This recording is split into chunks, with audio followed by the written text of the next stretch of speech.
মেঘালয়া হৈছে উত্তৰ-পূব ভাৰতৰ এখন ৰাজ্য। মেঘালয়া শব্দৰ অৰ্থ হৈছে এবড অফ ক্লাউডছ, অৰ্থাৎ মেঘৰ আলয়। পূবা-পশ্চিমাকৈ ই প্ৰায় ৩০০ কিলোমিটাৰ আৰু বহলে প্ৰায় ১০০ কিলোমিটাৰ। ইয়াৰ উত্তৰে অসম আৰু দক্ষিণে বাংলাদেশ অৱস্থিত। মেঘালয়ৰ ৰাজধানী হৈছে শ্বিলং। শ্বিলঙক ইষ্টৰ স্কটলেণ্ড বুলিও জনা যায়।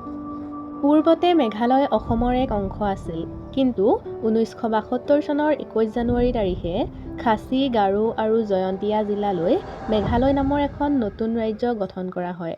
মেঘালয়ৰ অৰ্থনৈতিক অৱস্থা মূলতঃ কৃষিৰ ওপৰত নিৰ্ভৰশীল।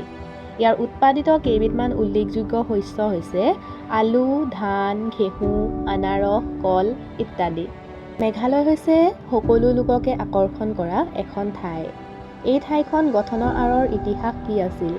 আহক আমি আজি এই ভিডিঅ'টোত আলোচনা কৰোঁ মেঘালয় গঠনৰ আঁৰৰ ইতিহাস।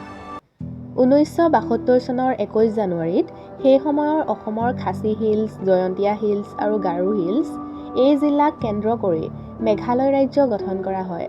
পূৰ্ণ ৰাজ্য হিচাপে মৰ্যাদা পোৱাৰ আগতে ১৯৭০ চনত মেঘালয় স্বায়ত্তশাসিত অঞ্চল আছিল। ১৯ শতিকাত ব্ৰিটিছ শাসনৰ অধীনলৈ অহাৰ আগতে খাচী, গাৰো আৰু জয়ন্তীয়া জনগোষ্ঠীসকলৰ নিজৰ নিজৰ ৰাজ্য আছিল।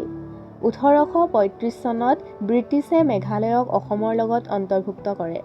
ব্ৰিটিছৰ অধীনত থকাৰ স্বত্ত্বেও মেঘালয়ে আংশিকভাৱে স্বাধীন অঞ্চলৰ মৰ্যাদা পাইছিল। ১৯০৫ চনৰ ১৬ অক্টোবৰত লৰ্ড কাৰ্জনে যেতিয়া বংগ ভংগ কৰিছিল, তেতিয়া মেঘালয়ক পূৰ্ব বংগ আৰু অসম ৰাজ্যৰ অন্তৰ্ভুক্ত কৰা হৈছিল। ১৯১২ চনত যেতিয়া ৰাজ্যসমূহৰ অঞ্চলসমূহ পুনৰ সালসলনি কৰা হৈছিল, তেতিয়া মেঘালয়ক অসম ৰাজ্যৰ অন্তৰ্ভুক্ত কৰা হয়। ১৯৪৭ চনৰ ভাৰত স্বাধীন হোৱাৰ সময়ত বৰ্তমান সময়ৰ মেঘালয় অসমৰ ২খন জিলা আছিল। সেই সময়ৰ অসমৰ ভিতৰতে থাকি মেঘালয়ে আংশিকভাৱে স্বায়ত্তশাসিত অঞ্চলৰ মৰ্যাদা পাইছিল। ১৯৭০ চনৰ ২ এপ্ৰিলত অসমৰ ভিতৰতে মেঘালয়ক স্বায়ত্তশাসিত ৰাজ্য ঘোষণা কৰা হয় আৰু ৩৭খন আসনৰ সৈতে নিজাববীয়াকৈ বিধানসভা গঠিত হয়। ১৯৭১ চনত সংসদে নৰ্থ ইষ্টাৰ্ণ এৰিয়াজ এক্ট ১৯৭১ আইন মঞ্জুৰ কৰে। সেই অনুসৰি ১৯৭২ চনৰ ২১ জানুৱাৰীত মেঘালয়ক পূৰ্ণ ৰাজ্য ঘোষণা কৰা হয় আৰু নিজস্ব বিধানসভা গঠন কৰা হয়। এয়াই আছিল মেঘালয় ৰাজ্য গঠনৰ আঁৰৰ ইতিহাস। মেঘালয় মালভূমি নামেৰেও মেঘালয়ক জনা যায়। ইয়াত বহুতো খনিজ সম্পদ পোৱা যায়। ইয়াৰ ভিতৰত কয়লা, চূণশিল, ইউৰেনিয়াম আৰু চিলিমেনাইট প্ৰধান।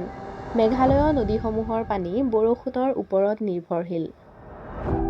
এই মালভূমিৰ সৰ্বনিম্ন উচ্চতা হৈছে ১৫০ মিটাৰ আৰু সৰ্বোচ্চ উষ্ণতা হৈছে ১৯৬১ মিটাৰ। মেঘালয়ৰ আটাইতকৈ উচ্চ স্থান হৈছে শ্বিলং পিক। আপোনালোকে জানেনে, মেঘালয় পৃথিৱীৰ আটাইতকৈ সেমেকা ঠাই। ইয়াৰ কিছুমান অঞ্চলত বাৰ্ষিক গড় বৃষ্টিপাত ১২০০ চেণ্টিমিটাৰ। মালভূমিৰ পশ্চিম দিশে গাৰো হিলছ অঞ্চলত বছৰৰ সকলো সময়তে গৰম অনুভৱ কৰা হয়, উষ্ণতা বেছি হোৱা বাবে। শ্বিলং অঞ্চলৰ উষ্ণতা সাধাৰণতে কম আৰু ইয়াৰ সৰ্বাধিক উষ্ণতা হৈছে ২৮ ডিগ্ৰী চেলছিয়াছ। শ্বিলঙৰ দক্ষিণৰ খাচী হিলছত অৱস্থিত চেৰাপুঞ্জীত এটা মাহত পৃথিৱীৰ ভিতৰত আটাইতকৈ বেছি বৰষুণ হোৱাৰ ৰেকৰ্ড আছে। আপোনালোকে জানেনে, মেঘালয় ভিজিট কৰাৰ আটাইতকৈ ভাল সময় কোনটো? মেঘালয় ভিজিট কৰাৰ আটাইতকৈ ভাল সময়টো হৈছে মাৰ্চৰ পৰা জুলাই মাহ।